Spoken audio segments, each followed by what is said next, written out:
കൂട്ടുകാരെ, ഇന്ന് നമ്മൾ പഠിക്കാൻ പോകുന്നത് 5ാം ക്ലാസ്സിലെ സാമൂഹ്യശാസ്ത്രത്തിലെ 6ാമത്തെ ചാപ്റ്ററായ ജനങ്ങൾ ജനങ്ങളാൽ എന്ന പാഠഭാഗമാണ്. ഇത് PSCയിൽ വളരെ ഇമ്പോർട്ടൻ്റ് ആയ ഒരു ഭാഗമാണ്. എന്നാൽ നമുക്ക് ക്ലാസ്സിലോട്ട് പോവാം. ആദ്യം നമുക്ക് ഗ്രാമപ്രദേശങ്ങളിലെ ത്രിതല പഞ്ചായത്ത് സംവിധാനങ്ങൾ ഏതൊക്കെയെന്ന് നോക്കാം. ഗ്രാമപഞ്ചായത്ത്, ബ്ലോക്ക് പഞ്ചായത്ത്, ജില്ലാ പഞ്ചായത്ത്. ഗ്രാമപ്രദേശങ്ങളിലെ ത്രിതല പഞ്ചായത്ത് സംവിധാനങ്ങളാണ് ഗ്രാമപഞ്ചായത്ത്, ബ്ലോക്ക് പഞ്ചായത്ത്, ജില്ലാ പഞ്ചായത്ത്. ഇനി നമുക്ക് നഗരപ്രദേശങ്ങളിലെ ഭരണസ്ഥാപനങ്ങൾ നോക്കാം. മുനിസിപ്പാലിറ്റികൾ, കോർപ്പറേഷനുകൾ. നഗരപ്രദേശങ്ങളിൽ മുനിസിപ്പാലിറ്റികളും കോർപ്പറേഷനുകളുമാണ് ഉള്ളത്. അപ്പോൾ നമുക്ക് എന്താണ് തദ്ദേശ സ്വയംഭരണ സ്ഥാപനങ്ങൾ എന്ന് നോക്കാം. തദ്ദേശ സ്വയംഭരണ സ്ഥാപനങ്ങൾ എന്താണ്? ഗ്രാമപ്രദേശങ്ങളിലെ ത്രിതല പഞ്ചായത്ത് സംവിധാനങ്ങളായ ഗ്രാമപഞ്ചായത്ത്, ബ്ലോക്ക് പഞ്ചായത്ത്, ജില്ലാ പഞ്ചായത്ത് തുടങ്ങിയവയും നഗരപ്രദേശങ്ങളിലെ ഭരണസ്ഥാപനങ്ങളായ മുനിസിപ്പാലിറ്റികൾ, കോർപ്പറേഷനുകൾ എന്നിവയും ഉൾക്കൊള്ളുന്നവയാണ് തദ്ദേശ സ്വയംഭരണ സ്ഥാപനങ്ങൾ. ഇനി നമുക്ക് നോക്കാനുള്ളത് ജനാധിപത്യത്തെക്കുറിച്ച് എബ്രഹാം ലിങ്കനും ഗാന്ധിജിയും പറഞ്ഞ വാക്കുകളാണ്. ആദ്യം നമുക്ക് എബ്രഹാം ലിങ്കൻ എന്താണ് പറഞ്ഞതെന്ന് നോക്കാം. ജനങ്ങൾക്കു വേണ്ടി ജനങ്ങളാൽ നടത്തപ്പെടുന്ന ജനങ്ങളുടെ ഭരണമാണ് ജനാധിപത്യം. ജനങ്ങൾക്കു വേണ്ടി ജനങ്ങളാൽ നടത്തപ്പെടുന്ന ജനങ്ങളുടെ ഭരണമാണ് ജനാധിപത്യം എന്ന് പറഞ്ഞത് എബ്രഹാം ലിങ്കനാണ്. ഇനി നമ്മുടെ മഹാത്മാഗാന്ധിജി എന്താണ് പറഞ്ഞതെന്ന് നോക്കാം.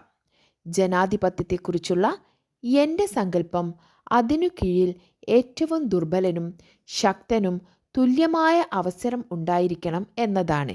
ജനാധിപത്യത്തെക്കുറിച്ചുള്ള എൻ്റെ സങ്കല്പം അതിനു കീഴിൽ ഏറ്റവും ദുർബലനും ശക്തനും തുല്യമായ അവസരം ഉണ്ടായിരിക്കണം എന്നതാണ്.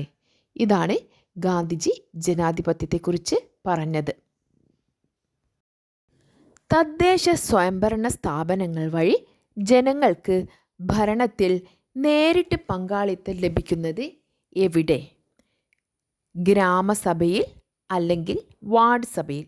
തദ്ദേശ സ്വയംഭരണ സ്ഥാപനങ്ങൾ വഴി ജനങ്ങൾക്ക് ഭരണത്തിൽ നേരിട്ട് പങ്കാളിത്തം ലഭിക്കുന്നത് ഗ്രാമസഭയിലോ വാർഡ് സഭയിലോ ആണ്. ജനങ്ങൾ നേരിട്ടോ അവർ തിരഞ്ഞെടുക്കുന്ന പ്രതിനിധികളോ ഭരണപരമായ കാര്യങ്ങളിൽ തീരുമാനമെടുക്കുന്ന സംവിധാനമാണ് ജനാധിപത്യം. ജനങ്ങൾ നേരിട്ടോ അവർ തിരഞ്ഞെടുക്കുന്ന പ്രതിനിധികളോ ഭരണപരമായ കാര്യങ്ങളിൽ തീരുമാനമെടുക്കുന്ന സംവിധാനമാണ് ജനാധിപത്യം. ജനാധിപത്യത്തിൻ്റെ ആദ്യ രൂപം ഉദയം കൊണ്ടത് എവിടെ? ജനാധിപത്യത്തിൻ്റെ ആദ്യ രൂപം ഉദയം കൊണ്ടത് പുരാതന ഗ്രീസിലെ ഏഥൻസിലാണ്. പുരാതന ഗ്രീസിലെ ഏഥൻസിൽ. പൊതുകാര്യങ്ങളിൽ തീരുമാനമെടുക്കുന്ന പ്രക്രിയയിൽ എല്ലാ വിഭാഗം ജനങ്ങളെയും പങ്കെടുപ്പിക്കുന്നില്ലെങ്കിലും ജനാധിപത്യം എന്ന ആശയം സംഭാവന ചെയ്യുന്നതിൽ ഏഥൻസ് പ്രധാന പങ്ക് വഹിച്ചിട്ടുണ്ട്. അടുത്തത്, ഇന്ന് നിലവിലുള്ള ജനാധിപത്യ രീതിക്ക് തുടക്കം കുറിച്ചത് എവിടെ? ഇംഗ്ലണ്ടിൽ. ഇന്ന് നിലവിലുള്ള ജനാധിപത്യ രീതിക്ക് തുടക്കം കുറിച്ചത് ഇംഗ്ലണ്ടിൽ വച്ചാണ്. തെരഞ്ഞെടുപ്പ്, ജനപ്രതിനിധികളുടെ ഭരണം, പാർലമെൻറ്റ് എന്നീ സംവിധാനങ്ങൾ രൂപം കൊണ്ടത് ഇംഗ്ലണ്ടിലാണ്. തിരഞ്ഞെടുപ്പ്, ജനപ്രതിനിധികളുടെ ഭരണം, പാർലമെൻറ്റ് എന്നീ സംവിധാനങ്ങൾ രൂപം കൊണ്ടത് ഇംഗ്ലണ്ടിലാണ്. ഡെമോക്രസി എന്ന പദം ആദ്യമായി ഉപയോഗിച്ചത് ഗ്രീക്ക് ചരിത്രകാരനായ ഹെറോഡോട്ടസ്. ഡെമോക്രസി അഥവാ ജനാധിപത്യം എന്ന പദം ആദ്യമായി ഉപയോഗിച്ചത് ഗ്രീക്ക് ചരിത്രകാരനായ ഹെറോഡോട്ടസ് ആണ്. ഡെമോസ് എന്ന പദത്തിൻ്റെ അർത്ഥം ജനങ്ങൾ എന്നും ക്രാറ്റോസ് എന്ന പദത്തിൻ്റെ അർത്ഥം അധികാരം എന്നുമാണ്. ഈ രണ്ട് ഗ്രീക്ക് പദങ്ങൾ ചേർന്നാണ് ഡെമോക്രസി അഥവാ ജനങ്ങളുടെ അധികാരം എന്ന വാക്ക് രൂപപ്പെട്ടത്. ഒരു പ്രദേശത്തിൻ്റെ ഭരണവികസന പ്രക്രിയയിൽ എല്ലാ ജനങ്ങൾക്കും പങ്കാളികളാകാനും തീരുമാനങ്ങൾ എടുക്കാനും അവസരം നൽകുന്ന വേദികളാണ് ഗ്രാമസഭകൾ. ഗ്രാമസഭയിലെ അംഗങ്ങൾ ആരൊക്കെ? ഒരു ഗ്രാമപഞ്ചായത്തിലെ ഓരോ വാർഡിലെയും വോട്ടർ പട്ടികയിൽ പേര് ചേർക്കപ്പെട്ട മുഴുവൻ ജനങ്ങളും ആ ഗ്രാമസഭയിലെ അംഗങ്ങളാണ്. നഗരങ്ങളിൽ ഗ്രാമസഭകൾക്ക് പകരമുള്ള സംവിധാനമാണ് വാർഡ് സഭകൾ. നഗരങ്ങളിൽ ഗ്രാമസഭകൾക്ക് പകരമുള്ള സംവിധാനമാണ് വാർഡ് സഭകൾ. കേരളത്തിൽ വർഷത്തിൽ എത്ര പ്രാവശ്യമാണ് ഗ്രാമസഭാ യോഗം ചേരേണ്ടത്? കേരളത്തിൽ വർഷത്തിൽ 4 പ്രാവശ്യമെങ്കിലും ഗ്രാമസഭയോഗം ചേരേണ്ടതാണ്. എത്ര പ്രാവശ്യം? 4 പ്രാവശ്യമെങ്കിലും ഗ്രാമസഭയോഗം ചേരണം. ഗ്രാമസഭ വിളിച്ചു ചേർക്കേണ്ടത് വാർഡ് മെമ്പർ അല്ലെങ്കിൽ കൗൺസിലർ. ഗ്രാമങ്ങളിൽ വാർഡ് മെമ്പറും നഗരങ്ങളിൽ കൗൺസിലർമാരുമാണ് ഗ്രാമസഭ വിളിച്ചു ചേർക്കേണ്ടത്. ഗ്രാമസഭകളിൽ ജനങ്ങൾ നേരിട്ട് പങ്കാളിയാകുമ്പോൾ നിയമസഭയിൽ ജനപ്രതിനിധികളാണ് നമുക്ക് വേണ്ടി സംസാരിക്കുന്നത്. ഗ്രാമസഭയിൽ ജനങ്ങൾ നേരിട്ട് പങ്കാളിയാകുമ്പോൾ നിയമസഭയിൽ ജനപ്രതിനിധികളാണ് നമുക്ക് വേണ്ടി സംസാരിക്കുന്നത്. അപ്പോൾ ഇത്രയും ക്ലിയർ ആണല്ലോ. എന്നാൽ നമുക്ക് അടുത്ത ഭാഗത്തോട്ട് പോകാം. പ്രത്യക്ഷ ജനാധിപത്യം. എന്താണ് പ്രത്യക്ഷ ജനാധിപത്യം? ജനങ്ങൾ നേരിട്ട് ഭരണകാര്യങ്ങളിൽ പങ്കാളികളാകുന്ന ഭരണവ്യവസ്ഥയാണ് പ്രത്യക്ഷ ജനാധിപത്യം അഥവാ പങ്കാളിത്ത ജനാധിപത്യം എന്ന് പറയുന്നത്. താരതമ്യേന ജനസംഖ്യയും ഭൂവിസ്തൃതിയും കുറഞ്ഞ പ്രദേശങ്ങളിലാണ് പ്രത്യക്ഷ ജനാധിപത്യം സാധ്യമാകുന്നത്. ഭൂവിസ്തൃതിയും ജനസംഖ്യയും കുറഞ്ഞ പ്രദേശങ്ങളിലാണ് പ്രത്യക്ഷ ജനാധിപത്യം സാധ്യമാകുന്നത്. ജനങ്ങൾ നേരിട്ട് ഭരണകാര്യങ്ങളിൽ പങ്കാളികളാകുന്ന ഭരണവ്യവസ്ഥയാണ് പ്രത്യക്ഷ ജനാധിപത്യം. ലോകത്തിലെ ഏറ്റവും വലിയ ജനാധിപത്യ രാജ്യം ഏത്? നമ്മുടെ ഇന്ത്യയാണ് ലോകത്തിലെ ഏറ്റവും വലിയ ജനാധിപത്യ രാജ്യം. അഫ്ഗാനിസ്ഥാനിലും സൗദി അറേബ്യയിലും ജനാധിപത്യ ഭരണമല്ല നിലനിൽക്കുന്നത്. അതുപോലെ സ്വിറ്റ്സർലാൻഡിൽ പങ്കാളിത്ത ജനാധിപത്യ ഭരണമാണ് നിലനിൽക്കുന്നത്. യാതൊരു വിവേചനങ്ങളുമില്ലാതെ നിശ്ചിത പ്രായം പൂർത്തിയായ എല്ലാവർക്കും തെരഞ്ഞെടുപ്പിൽ വോട്ട് ചെയ്യാനുള്ള അവകാശത്തിനു പറയുന്നതാണ് സാർവത്രിക പ്രായപൂർത്തി വോട്ടവകാശം. സാർവത്രിക പ്രായപൂർത്തി വോട്ടവകാശം. നെക്സ്റ്റ്, പരോക്ഷ ജനാധിപത്യം അഥവാ പ്രാതിനിധ്യ ജനാധിപത്യം. ജനങ്ങൾ തിരഞ്ഞെടുക്കുന്ന പ്രതിനിധികൾ ജനങ്ങൾക്ക് വേണ്ടി ഭരണം നടത്തുന്ന ജനാധിപത്യ രീതിയാണ് പരോക്ഷ ജനാധിപത്യം. ഇന്ത്യയെപ്പോലെ ജനസംഖ്യയും ഭൂവിസ്തൃതിയും കൂടിയ രാജ്യങ്ങളിൽ പ്രായോഗികമായിട്ടുള്ളതാണ് പരോക്ഷ ജനാധിപത്യം. ഇനി നമുക്ക് പ്രത്യക്ഷ ജനാധിപത്യവും പരോക്ഷ ജനാധിപത്യവും തമ്മിലുള്ള വ്യത്യാസങ്ങൾ എന്തൊക്കെയെന്ന് നോക്കാം. ജനസംഖ്യ കുറഞ്ഞ രാജ്യങ്ങളിൽ സാധ്യമാകുന്നതാണ് പ്രത്യക്ഷ ജനാധിപത്യം. എന്നാൽ പരോക്ഷ ജനാധിപത്യം ജനസംഖ്യ കൂടിയ രാജ്യങ്ങളിലാണ് നിലനിൽക്കുന്നത്. പ്രത്യക്ഷ ജനാധിപത്യത്തിൽ ഗവൺമെൻറ്റുകളുടെ എല്ലാ നിയമങ്ങളും നയങ്ങളും ഒരു ഇടനിലക്കാരനും ഇല്ലാതെ ജനങ്ങൾ തന്നെ നിർണയിക്കുന്നു. ഇത് കൂടുതൽ സുതാര്യമാണ്. എന്നാൽ പരോക്ഷ ജനാധിപത്യത്തിൽ നിയമങ്ങളും നയങ്ങളും മറ്റു സർക്കാർ കാര്യങ്ങളും തീരുമാനിക്കുന്നതിൽ പൗരർ നേരിട്ട് ഇടപെടുന്നില്ല. നിയമങ്ങളും നയങ്ങളും രൂപീകരിക്കുന്നതിന് ജനങ്ങൾ പ്രതിനിധികളെ തിരഞ്ഞെടുക്കുകയാണ് ചെയ്യുന്നത്.